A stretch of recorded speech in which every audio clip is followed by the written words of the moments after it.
So based on the book by Samuel Johnson, edited by his brother Obadiah Johnson, the origin of the Yoruba people from oral history is on two accounts. The first account, which is partly dismissed, is by the historians of the kings of Oyo. They claim that Yoruba people originated from a king in Arabia called Lamurudu. Lamurudu had three sons who were Oduduwa, the ancestor of the Yoruba people, and two other princes who later became the kings of Gogobiri and Kukawa. Gogobiri, which is Gobir in northwestern Nigeria, and Kukawa in present-day Borno State, northeastern Nigeria. One thing to note here is the tribal marks that these people share between themselves. From the first account, the period that Lamurudu existed isn't given. They also claim that Lamurudu was a king of Mecca. Oduduwa, who was a prince then, worshipped idols, while majority of the people in the country were Muslims. Oduduwa had a priest called Ansara, who had a son that was called Brema. Brema did not believe in the religion of his father or the religion of Oduduwa. One day, Brema destroyed all the idols in the temple and he was ordered to be executed for such an act. The people of the country did not accept that and they rioted and killed Lamurudu. They also chased his family out of the country. The princes, who later became kings of Gobir and Kukawa, traveled west, while Oduduwa traveled east until he reached Ife.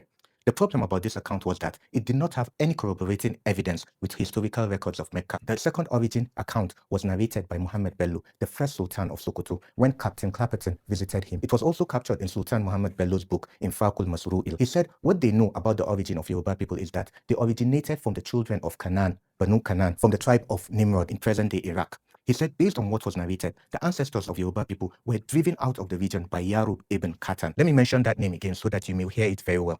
Yarub ibn Katan. I will get back to it later on. They then journeyed between the lands of Egypt and Abyssinia until they reached the land presently known as Yoruba land. In every land in which they passed, they left behind a group of their people in that land. It is said that the indigenous blacks who reside in the mountains of Nuba in Sudan are from them. Likewise, the people of Yauru, which I believe is Yauri in present-day Kebbi State, northwest Nigeria. The reference to this by Sultan Bello was an author called Muhammad ibn Masana, the author of Tufat and Bariya, in his book called Azhar Riba Fi Akbar Yoruba. Muhammad ibn Masana is a well-documented 17th century scholar. Samuel Johnson then put together the accounts from the historians of the Oyo kings and the excerpts from Sultan Muhammad Bello. He assumed that for the Yoruba historians, anything that came from the east may have later been associated with Mecca instead of the Levant or South Arabia. The king they called Lamurudu was probably one of the Nimrods mentioned in the Bible. The name itself could have been a dialect modification of Nimrod to Namurudu and then to Lamurudu. This Nimrod was an Egyptian conqueror who fought wars and conquered some parts of Arab. Nimrod and his people settled in southern Arabia until they were forced out due to their religion by Yarub ibn Katan. Now back to the name Yarub bin Katan. As it is known, it was the Hausas that were the first to call people from Oyo and southwest Nigeria Yariba.